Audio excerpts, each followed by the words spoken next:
नमस्कार, बहुत बहुत स्वागत आपका अनादि टीवी पर। मैं हूं आपके साथ पारुल। आज बात करेंगे झूठे आरोप या लीगल टेररिज्म। इंदौर के पलासिया में एक महिला के खिलाफ मामला दर्ज करके 182 के तहत कार्रवाई की गई।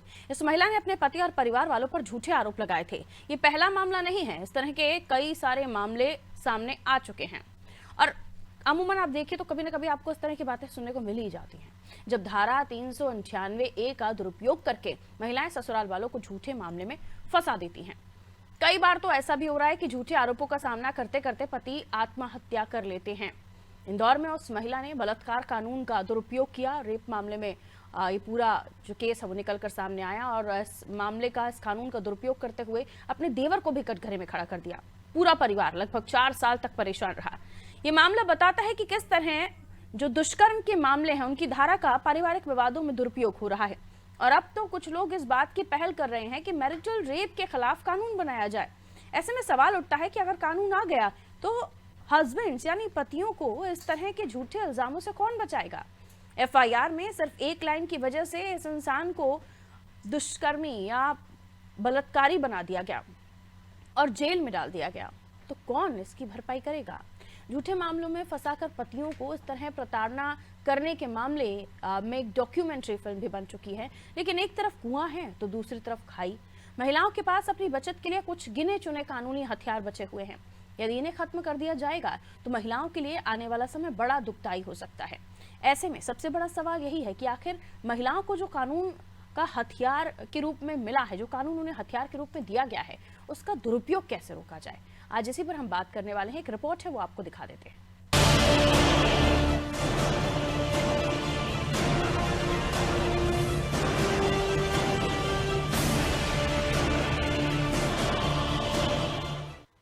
पति पत्नी में विवाद, दूरियां, फिर ससुराल वालों को सबक सिखाने के लिए कानून का हथियार के तौर पर इस्तेमाल करना। पति, सास, ससुर, देवर, ननद सब जेल में। कभी कभी तो पति के रिश्तेदार, माता पिता सदमा बर्दाश्त नहीं कर पाते हैं और आत्महत्या तक कर देते हैं। दहेज उत्पीड़न से जुड़ी आईपीसी की धारा 498A के दुरुपयोग की यही कहानी है। ससुराल वालों को सबक सिखाने और प्रताड़ित करने के लिए 498A के साथ ही साथ आईपीसी की धारा 376 रेप तक का इस्तेमाल होने लगा है। कहने पर तो महिलाओं को एक कानूनी हथियार दिया गया है, लेकिन अब इस कानूनी हथियार का दुरुपयोग होने लगा है। इंदौर के पलासिया में एक ऐसा ही मामला सामने आया, जहां पर एक महिला ने ससुराल वालों पर झूठे दहेज प्रताड़ना का मुकदमा दर्ज कराया। देवर पर दुष्कर्म का झूठा आरोप लगाया। यहाँ तक कि देवर जब दुष्कर्म कर रहा था उस वक्त पति वीडियो बना रहा था। सास पर भी इसी तरह के आरोप लगाए। जब जांच पड़ताल हुई और पूरी खोज खबर की गई तो सारे आरोप झूठे निकले। इसके बाद पुलिस ने उल्टा महिला के खिलाफ मामला दर्ज करके 182 के तहत कार्रवाई। आईपीसी की धारा 498A के तहत पति और उसके रिश्तेदारों के खिलाफ फर्जी मामलों के मद्देनजर सुप्रीम कोर्ट ने अरनेश कुमार मामले में दिए अपने फैसले में इस तरह के मामलों में बेगुनाह पति और उसके रिश्तेदारों को गिरफ्तारी से प्रोटेक्शन दिया था। कोर्ट ने कहा था कि 498A पीड़ित महिला के लिए शील्ड है और उसका हथियार के तौर पर इस्तेमाल करना गलत है। लेकिन उस फैसले के बाद भी इस धारा का दुरुपयोग हो रहा है। यहाँ तक कि पति और उसके रिश्तेदारों के खिलाफ रेप जैसे गंभीर आरोप तक लगाए जा रहे हैं, ताकि पूरे परिवार को परेशान किया जा सके। ऐसे मामलों में फैमिली मेंबर गिरफ्तार भी हो रहे हैं। कोलकाता हाई कोर्ट ने तो इसे लीगल टेररिज्म तक करार दे दिया। दहेज लेना या देना कानूनन तो अपराध ही है, सामाजिक रूप से भी ये बहुत बड़ा पाप है। ये हकीकत है कि देश में आज भी हजारों लाखों महिलाओं को दहेज को लेकर यातनाएं सहनी पड़ती हैं। यहाँ तक कि उनकी हत्या भी कर दी जाती है। दहेज उत्पीड़न को रोकने के लिए ही आईपीसी में 498A का प्रावधान किया गया है, लेकिन इस कानून का बड़े पैमाने पर दुरुपयोग हो रहा है, जिस पर सुप्रीम कोर्ट समय समय पर तल्ख टिप्पणी कर चुका है।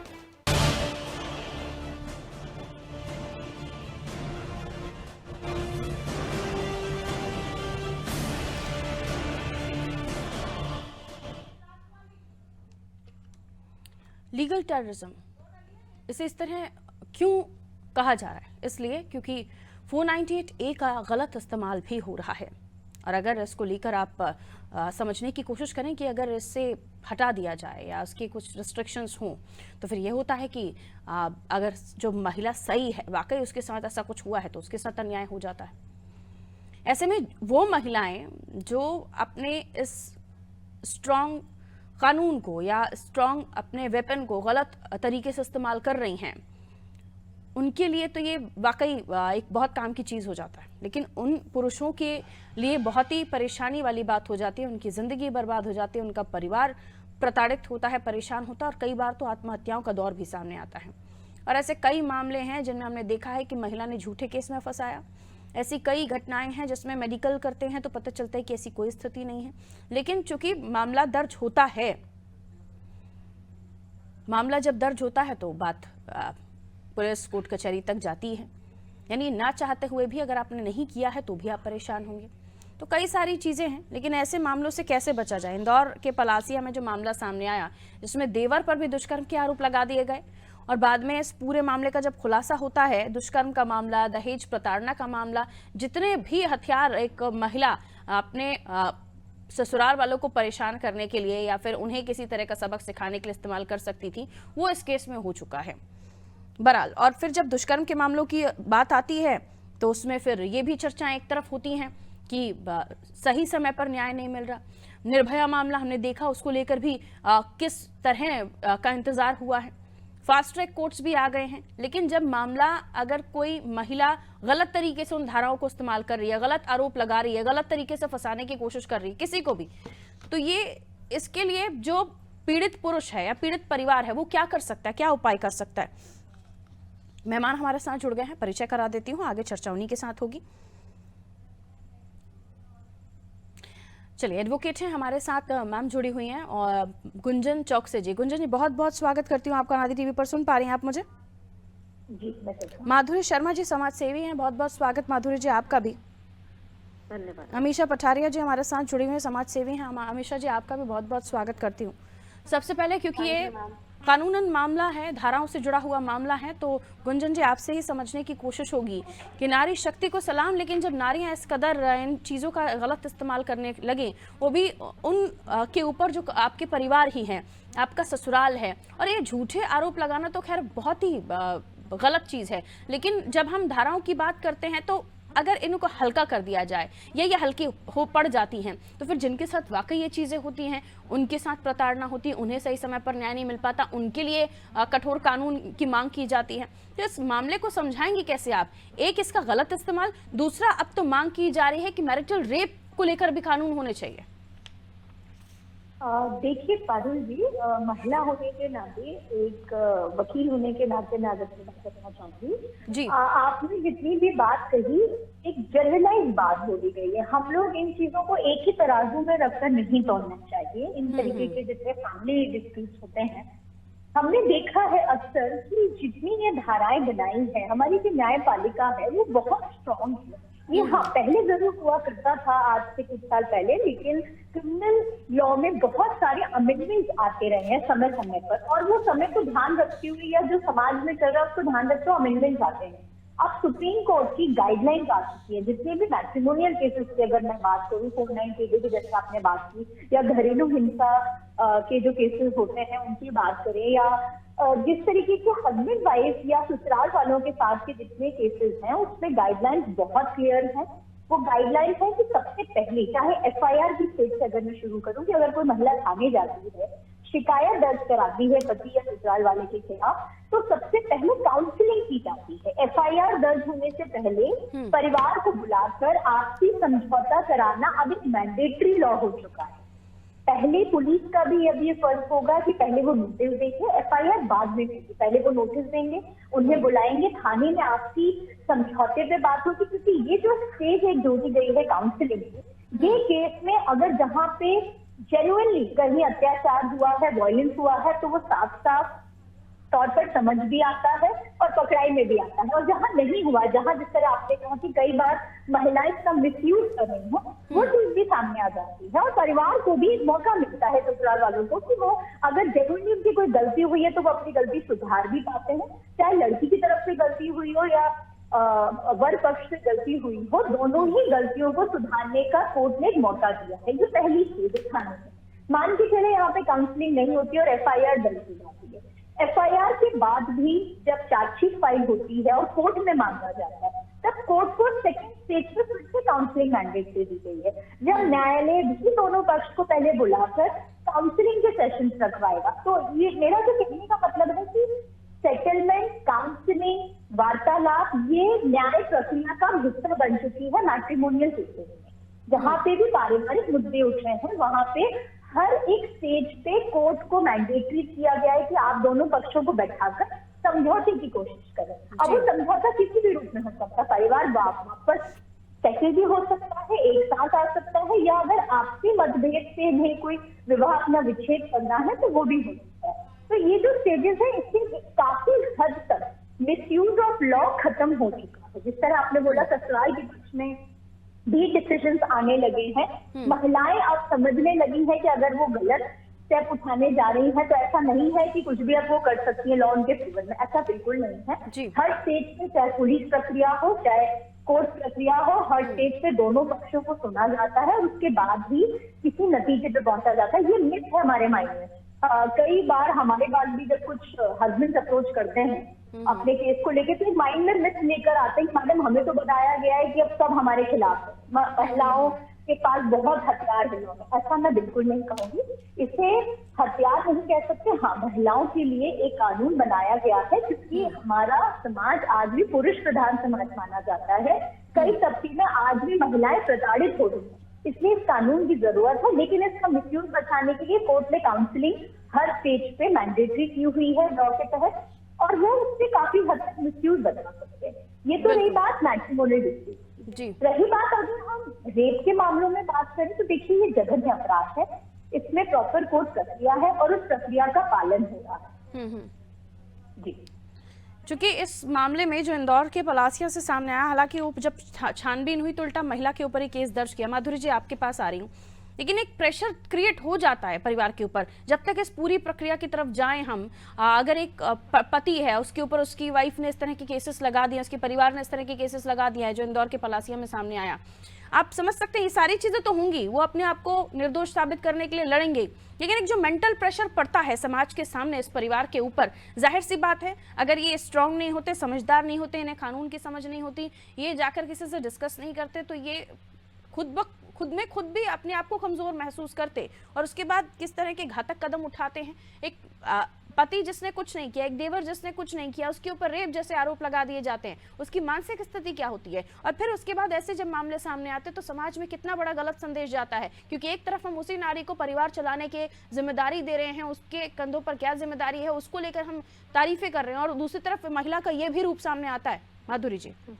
हाँ जी, जहाँ तक मैं समझती हूँ पारुल जी, जो आजकल जो पढ़ी लिखी जो लड़कियां हैं बहुत ज्यादा है ना, वो उनके अंदर एक अलग तरीके का पता नहीं क्या भाव या कुछ चलता है। मैं समझती हूँ जो पलासिया वाला भी जो ये होगा, जो ये आया है जो सामने मामला, निश्चित रूप से इसमें महिला जरूर पढ़ी लिखी होगी। जो पढ़ी लिखी महिलाएं हैं ना वो बहुत ज्यादा उनको हथकंडे मालूम होती है कि कैसे इनको फंसाया जाए। उनके अंदर आक्रोश कुछ जरूरत से ज्यादा होता है, यानी और पीछे कारण कुछ भी हो। उन्होंने तो एक बार मान लिया कि मुझे इस घर में नहीं रहना है, उनके माता पिता कुछ भी उनको बता रहे हैं, सिखा रहे हैं कि नहीं बेटा ऐसा नहीं है, तुम्हें समझौता करके रहना है। तो अब उन्हें पता है कि मुझे नहीं रहना है, तो वो क्या गंडे ऐसे बना के कि नहीं मैं इन परिवार के साथ नहीं रह पाऊं, और इनका इतना बुरा रूप वो सामने लाती हैं। ऐसा कि और जो कम पढ़ी लिखी महिलाएं जो मैंने देखा है आज भी वो ना कुछ भी उनके साथ में प्रताड़ना हो रही है या कुछ हो रही है, वो ये स्टेप लेने में बहुत मुश्किल से ये स्टेप ले पाती है कि वो पुलिस तक जाए। जैसे कि 2022 का एक मामला था कि जिसमें 3 महिलाएं, 3 राजस्थान में तीनों बहनों की एक ही घर में शादी की गई, उनके ऊपर कुछ तरीके किस तरीके की प्रताड़ना हो रही थी, तो वो पुलिस में भी नहीं गई, कहीं नहीं गई, और तीनों ने आत्महत्या कर ली, है ना। वो इतनी ज्यादा प्रताड़न थी करते। ऐसे बहुत सारे ऐसे उदाहरण हैं कि जहां बहुएं आत्महत्या कर लेती हैं या सुसाइड करती हैं, फांसी लगा लेती हैं, जल जाती हैं, तो वो महिलाएं ये सब समझती ही नहीं है। उनको तो उनके परिवार से भी यही समझाया जाता है कि बेटा चाहे कुछ भी हो लेकिन तुम्हें परिवार को लेके चलना है, लेकिन वहां पे स्थिति उनके वो जो चाहती है वो वहां नहीं हो पाता और वो प्रताड़ित होकर ऐसा कदम उठाती हैं। लेकिन वास्तव में जहां महिलाएं पढ़ी लिखी हैं वो अलग अलग हथकंडे, इतने बुरे बुरे आरोप अपने परिवार के ऊपर लगाती हैं, चाहे वो पति के ऊपर लगाएं, किसकी तो पहले से ही किसी महिला से इसके संपर्क है और वो चीजें बताती हैं, या ये नपुंसक है, या ये मतलब को लेकर हम चर्चा करें माधुरी जी, तो क्या देखिए हम ये नहीं कह रहे कि अगर प्रताड़ना है घर में, अगर एक बेटी को, एक बहू को प्रताड़ित किया जा रहा है, उसके साथ मारपीट की जा रही है, उसके साथ दुर्व्यवहार किया जा रहा है, तो वो अपनी आवाज ना उठाए।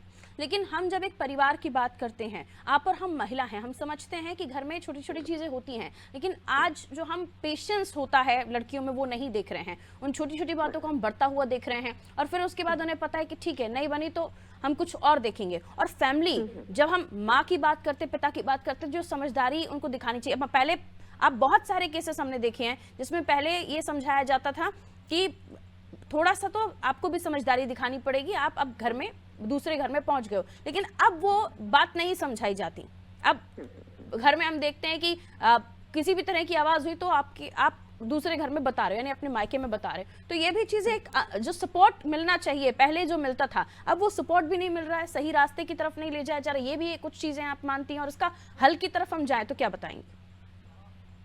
हल की तरफ जाएं तो यही है कि भाई महिलाओं, बच्चियों को अपन ऐसी शिक्षा दें कि भाई आप उस घर में जा रहे हो, थोड़ा बहुत अगर आपके मन माफिक वहां ना मिले तो थोड़ा समझदारी से अपना काम करो, है ना। पति को भी अपना पूरा वो सही वो माने, उसके साथ जो भी अगर बात आपको बुरी लग रही है तो उसे अच्छे ढंग से समझाने की कोशिश करें, उसको अच्छे से समझाएं। पूरे परिवार में भी एक अपना तारतम्य अच्छा बनाएं, अच्छा व्यवहार करें। ऐसा नहीं है कि हर चीज में एक हिंसा जैसा माहौल, मुझे ये पसंद नहीं है, मेरे घर में तो ऐसा होता था, मैं ये नहीं सहन कर सकती। इस चीज को, इस तरीके के व्यवहार में तो थोड़ा चेंज लाना पड़ेगा। अधिकतर मैं देखती हूँ कि ऐसे घर में आजकल लड़कियां जो आ रही हैं, वहां के परिवार के लोग है ना, उनके मुताबिक चलते हैं। वो बिल्कुल नहीं सोचते, वो घर में शांति चाहते हैं कि नहीं हमारी बहू को जो पसंद है हम उसी के अनुसार चलेंगे। अगर बहू 9 बजे भी सो के उठ रही है तो भी उनके घर में कोई किसी भी तरह का कोई भी विवाद नहीं करते हैं। आजकल है ना, जो आजकल के जो परिवार हैं, जो पढ़े लिखे परिवार हैं, वो वास्तव में उन्होंने अपनी दिनचर्या बहू के अनुसार बदल दी है कि अगर हमने कुछ बोल दिया तो ऐसा नहीं हमारी बहू छोड़कर मायके चली जाए। तो ससुराल वाले भी, अब पहले चीजें अलग थी, ये जो अभी गुंजन जी बता रही हैं कि पहले से अभी तस्वीर बहुत बदल गई, वाकई बहुत अंतर आया है, बहुत अंतर आ गया है। अमीषा जी हमारे साथ जुड़ी हुई हैं। अमीषा जी, आप क्या समझ रही हैं इस मामले को पूरा सुनते देखते हुए? क्योंकि ऐसे कई सारे केसेस और आज नहीं, बहुत पहले से हम देखते हुए आए हैं, जहां झूठे केसेस भी लगा दिए जाते हैं, झूठे मामले दर्ज करवा दिए जाते हैं, खुलासा होता है तो सब कुछ फेक। लेकिन इन मामलों से खासतौर पर पति, उनका परिवार या कोई भी लड़का जिसके ऊपर झूठे आरोपों में, हम देख रहे हैं आजकल तो ट्रेंड हो गया, अगर अरे तुमने ऐसा किया हम जा रहे हैं पुलिस के पास, तो एक नया ट्रेंड सेट हो गया है कि कुछ भी हो तो आपको, अगर कानून की ताकत आपको दी गई है तो उसका गलत इस्तेमाल तो ना हो कम से कम। हाँ, इसका बहुत सारे लोग वैसे गलत इस्तेमाल करते हैं। ऐसा मतलब नहीं करना चाहिए लड़कियों को या फिर लेडीजों को। ये अभी जो मैम मतलब इसके पहले जो बोल रही थी कि पढ़ी लिखी लड़कियां ऐसा करती हैं, ऐसा नहीं है कि पढ़ी लिखी लड़कियां ऐसा करती हैं। पढ़ी लिखी लड़कियां, मैं मानती हूँ बहुत सारे लोग करते होंगे, लेकिन कुछ लोग ऐसे हैं जो पढ़े लिखे होने के बाद भी नहीं करते हैं।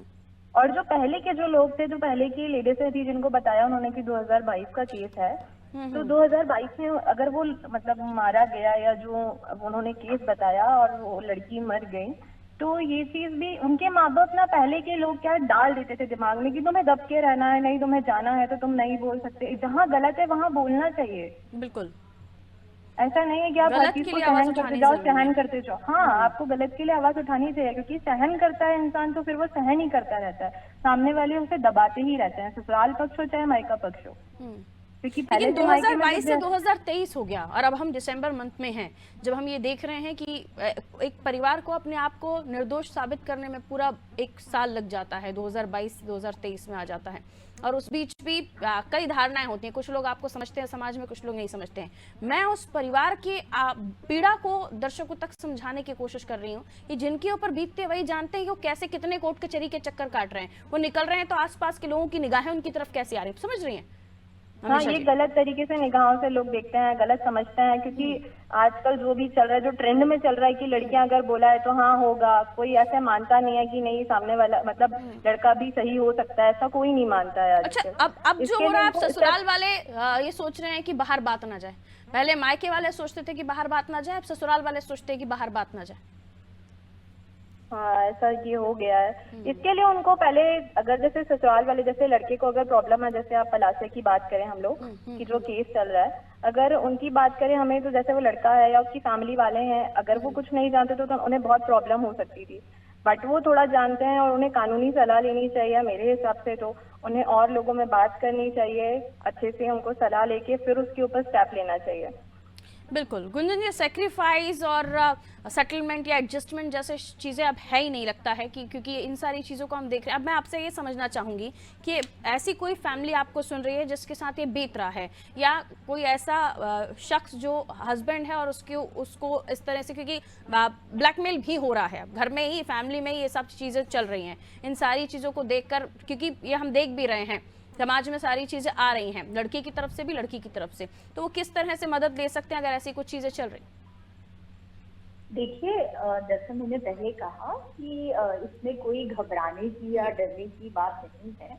अगर कोई आपके ऊपर धमकी देता है घर में, मान के चलें, तो आपके पास भी पुलिस की सहायता है, ऐसा नहीं है। आप अपना रिप्रेजेंटेशन दे सकते हैं पुलिस को। तो रिप्रेजेंटेशन में आप बता सकते हैं कि आपके क्या क्या साथ बीत रही है या आपके घर में क्या चल रहा है। आप काउंसलिंग के लिए भी जा सकते हैं। आजकल कई मीडिएशन और काउंसलिंग प्री मीडिएशन लिटिगेशन से पहले करने लगी कि अगर कोर्ट कचहरी नहीं जाना है किसी दो पक्षों को, तो वो कोर्ट जाने से पहले एक मीडिएटर अपॉइंट करके अपने अपने समझौते पर आ सकते हैं। उसमें न्याय की पूरी प्रक्रिया बन जाती है। आप एसपी को रिप्रेजेंटेशन दे सकते हैं अपने क्षेत्र के कि आपके साथ क्या हो रहा है क्या नहीं हो रहा है। महिलाओं के लिए अगर मैं बात करूं, जैसे कई बार डिस्कशन आए कि बहू प्रताड़ना कर रही है सास के साथ, तो वहां पे महिलाएं भी डोमेस्टिक वायलेंस का एक केस लगा सकती हैं। जो डोमेस्टिक वायलेंस एक्ट है वो महिलाओं के लिए है, वो कहीं भी ये नहीं कहता कि वो सिर्फ पत्नी के लिए है। लोग इसी को कई बार मिसअंडरस्टैंड कर जाते हैं। वो महिला कोई भी हो सकती है, महिला सास भी हो सकती है। अगर सास प्रताड़ित है तो वो भी केस लगा सकती है। तो ऐसा नहीं है कि कानून में बहुत सारे रिश्ते में आप कुछ भी हो, लेकिन कानून सबके लिए बराबर है और सबके लिए कानून में सोच कर सबके लिए बराबर है और कानून में सबको जगह दी गई है। ऐसा बिल्कुल नहीं है। आजकल अब आप बिलीव करें, हम लोग को हमेशा था कि भरण पोषण सिर्फ पति का देना पड़ता है पत्नी के हक में। ऐसा बिल्कुल नहीं है। अब ये तक कानून में आ चुका है कि अगर पत्नी ज्यादा कमाती है और पति नहीं कमा पाता है किसी कारणों से, हेल्थ रीजन से या कुछ और रीजन से, और पति नहीं कमाता है, तो पति भत्ता भरण पोषण पत्नी से मांग सकता है। अब वो भी डिमांड कर सकता है। तो ऐसा नहीं है, ये सिर्फ एक जनता में भ्रमित फैला हुआ है। ये पहले से एक मिथ बन गया है कि सब पत्नियां ही कर लगा सकते हैं, पति के हक में कुछ भी नहीं है। बच्चे की कस्टडी का केस भी पति लगा रहे हैं। बहुत सारी चीजें, क्योंकि समय अब इजाजत नहीं देता, तो मुझे आप लोगों से भी इजाजत लेनी होगी। बहुत बहुत शुक्रिया आप तीनों का हमारे साथ जुड़ने के लिए। हमेशा जी शुक्रिया, माधुरी जी शुक्रिया, गुंजन जी आपका भी शुक्रिया। तो झूठे आरोप कई बार लगाए जाते हैं और कई बार मामलों को सॉल्व होते होते, निर्दोष साबित होते होते बहुत समय लग जाता है। लेकिन ऐसी कई स्टेप्स हैं, ऐसी कई रास्ते हैं जिनका चयन करके आप अपने रिश्तों को बचा सकते हैं। ये किसी तरह की प्रताड़ना आपको झेलनी पड़ रही है, आपके घर में ऐसा माहौल है, किसी के लिए भी, अगर आप पत्नी हैं तो भी, आप सास हैं तो भी, आप पति हैं तो भी, आप लीगल हेल्प ले सकते हैं। और उसके बाद अगर कोई भी आपको झूठे केस में फंसाने की कोशिश करता है, कानून सभी के लिए है। बस आपको सही रास्ते पर जाकर चयन करना है और अपने लिए मदद की गुहार लगानी है। आप कई सारे, जैसे भी गुंजन जी भी जुड़े हुए थे, उन्होंने कहा कि आप काउंसलिंग के लिए कह सकते हैं, आप मीडिएटर हायर कर सकते हैं जो आप लोगों को चीज़ों को संभाल ले, समझा ले। तो कई सारे रास्ते हैं जिन्हें किया जा सकता है, जिन पर जाया जा सकता है, बशर्ते अगर आप गलत नहीं हैं तो। दीजिए इजाज़त, नमस्कार।